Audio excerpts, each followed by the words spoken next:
Hello and welcome to Season 2, Episode 3 of Box. I'm your host, Adam Lyon, joined today by Craig McLean. Hello. And Craig Edwards. Alright. As well, today we're going to be reviewing all that went down in testing and then looking forward to the first weekend of the season, the Australian Grand Prix, which comes up this Friday. So starting off with testing, just a rundown of the fastest laps by team.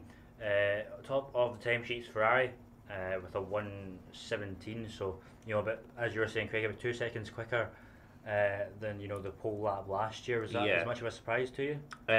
Well, we knew that we were going to have an improvement in pace, so I didn't realise it would be quite that notable. So obviously we'll see as well by the time teams get into the season properly how much they've really improved compared to last season. But it looks like there's a big speed differential in comparison to last year, which was, of course, a very quick year. Yeah, Craig, one of the main talking points throughout the 2 weeks was, the problems of McLaren. Even though there was a wee bit of better reliability than last year, they still had a couple of niggles that they couldn't quite sort out. Managed to pick up towards the end. Fernando Alonso putting in the second fastest time, 1:17.7 on the Hypersoft. So, do you think it's been a good or a bad couple of weeks testing for McLaren?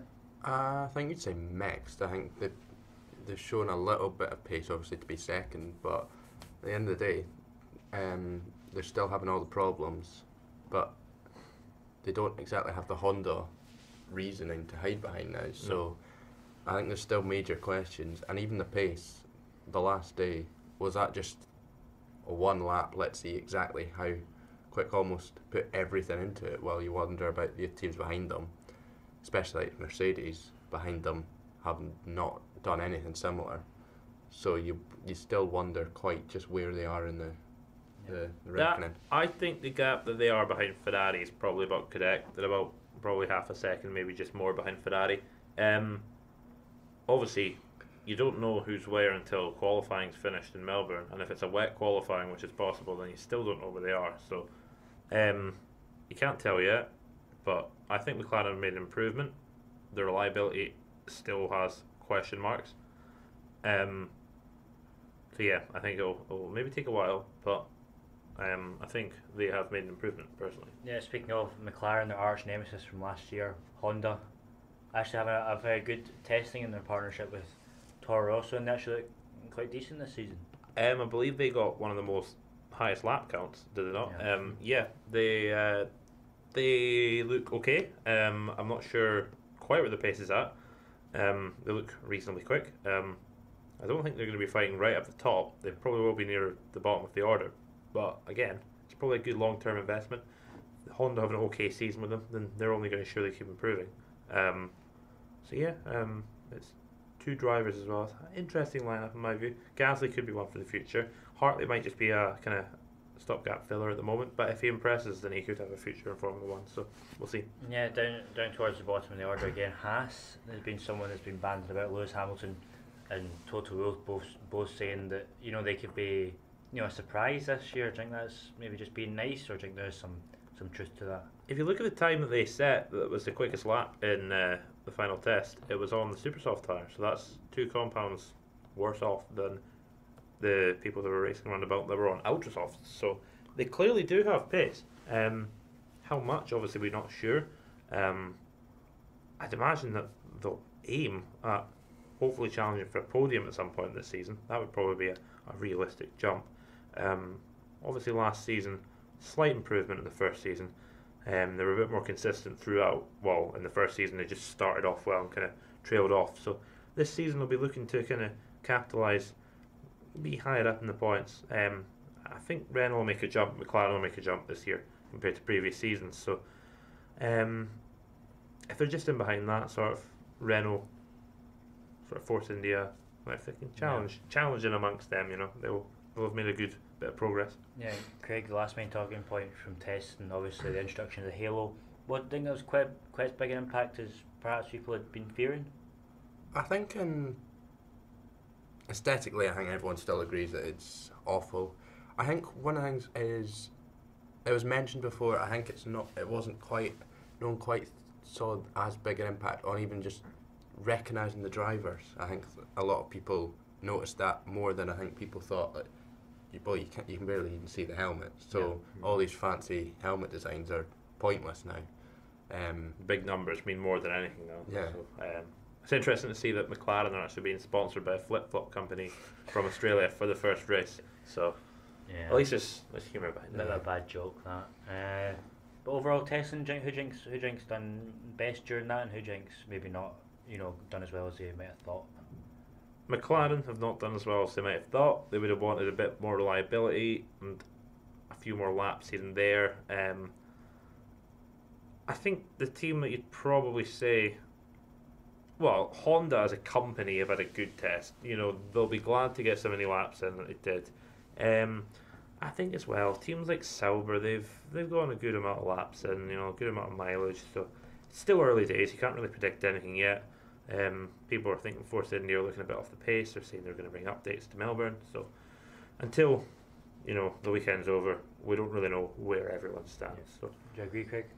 Yeah, it's one I think it was about in the last 10 years. Only 2 of the teams that have topped the testing sheets have won the championship. And you look in recent years, you've had Williams top it twice, and where have they been, really? So even the talk that it could be a wet weekend, which I'm sure you'll mention in the actual Australia preview, but even if it is, that completely throws everything back up in the air. yeah, Because for the first race especially, that could make it very interesting. even wet running, no one really. Obviously, the first week of testing was almost a washout, but not really many teams ran in it. No. So even still, they don't really have much data in the wet. Nice transition there onto Australia preview. It's supposed to be a wet weekend at some points. Not too sure exactly what times we're looking at for rain, but I think if it is a wet weekend, we're gonna see the same sort of a pattern as the last few years, where Red Bull have been, kind of the dominant force in the wet. Or do you think these new aero packages will throw it up in the air? I think the wet weather suits the cars that are down on power, so non-Mercedes and Ferrari power. Well, Australia's not the fastest track in any way, but this might allow for some of the midfield teams to get in. I think usually in the rain as well. Well, the first race, you always get some daft result in some way. Someone random comes in they don't expect. You always get some random ones in the rain, so you could have a complete. We don't really know where everyone stands at the moment, so if it is a wet race or anything, we still really have no idea, and everyone would look at the first race as kind of almost not really take it in. Obviously, it'll count for points and everything, but in terms of looking where everyone is, it'll then almost be Bahrain in a couple of weeks would almost be the first race to actually see where everyone is. The nature of the track at Bahrain as well, you're guaranteed a dry race, and it's a similar track to the likes of Catalonia. It would be a good track to test at. It's got long straights, it's got slow corners, it's got quick corners, so that's the perfect place to definitely guarantee what the order is. But you're correct, it's good to start the season though somewhere where there is a bit of unpredictability, like Melbourne. There could be rain, even if not. Street circuits, dusty, maybe not quite as much grip here and there. The fans are really close to the action. I think it's always good, Melbourne. What you were saying about the shock results, we've had in the last few years. In 2015, we had Nasser and Ericsson picking up points for Sauber. Obviously, Sauber had all the drama that weekend with Guido van der Garde. And then in 2016, we had Haas picking up points on the debut. So, it's always an interesting race weekend at Melbourne. So I think anything could happen. This could be the kind of weekend where McLaren could come through, because we all know the aero package is one of the best on the grid, and obviously they have picked up a bit of power from last year, and they won't need as much in the wet. So this could be the kind of the start of the resurgence in McLaren, where they pick up maybe a wee podium, wee second or third. Yeah, it's the sort of track that McLaren will do better at than others, obviously. Obviously they're up on power this year, but Renault have probably still got not quite as much to offer as the Mercedes engine does. So yeah, I think I'm predicting that McLaren will have a reasonable weekend as long as they have the reliability. They can string it together in qualifying. I don't know if the pressure's on them quite as much going into this. I think even maybe having a bad pre-season testing, people will be predicting they'll do bad, so that might take a bit of weight off their shoulders. Any points finish, I think, would probably be seen as a mildly successful weekend for them. So Yeah. You wonder where Red Bull though. What if it's wet? What's Red Bull's aim? I mean, they're predicting that a high aim for them apparently is to be half a second a lap down on Mercedes.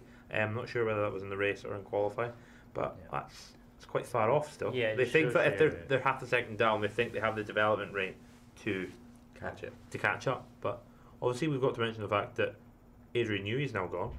It seems to have kind of out quite suddenly. It's not even been talked about that much, but they've got a new technical director there now. So whether the development rate will be quite as rapid as before, we'll need to see. But yeah, so Red Bull could be changing times for them, whether they move further forward or further back. We'll see. They've got financial backing at least. So there's been a change to the circuit layout now. New DRS zone, which means it'll be the first track to ever have 3 of them. Coming out of the S's, it turns 12 and 13 onto that back straight. Not very long. That straight seems a weird place to put it, but the whole idea is that will maybe back the cars up and make them a bit closer going into the long straight and then into turns 1, 2 and 3. Good idea, or do you think the more is playing into the hands of the cynics of DRS? I think it could be seen as a good idea. Obviously, you've got the S is kind of leading into, I think it's turn 13 and 14. So cars will be going along following each other there, and then it's obviously not straight. It's got a corner, but you're going flat out. So you can get a run going in that corner anyway. You can get the slipstream, but I think because there's a DRS zone at turn 1 and turn 3, no one's going to go for the overtake at that corner because they're just going to know they can wait until turn 1 and turn 3. So I think it's maybe a good idea introducing it there. You'll get overtaking at other areas of the track. Could be interesting the final lap though, because usually in Australia, once you finish turn 3, you know the result. Yeah. So that's going to give you one last real good opportunity. True. If anyone's close enough. Yeah. I mean, it would have to go right down to the wire. One key point, obviously, Australia, if it's not wet, very hot, do you think Mercedes are still going to have this problem where they struggle in the heat? Because they seem to in testing that their tyres are blistering quite badly during the hot days.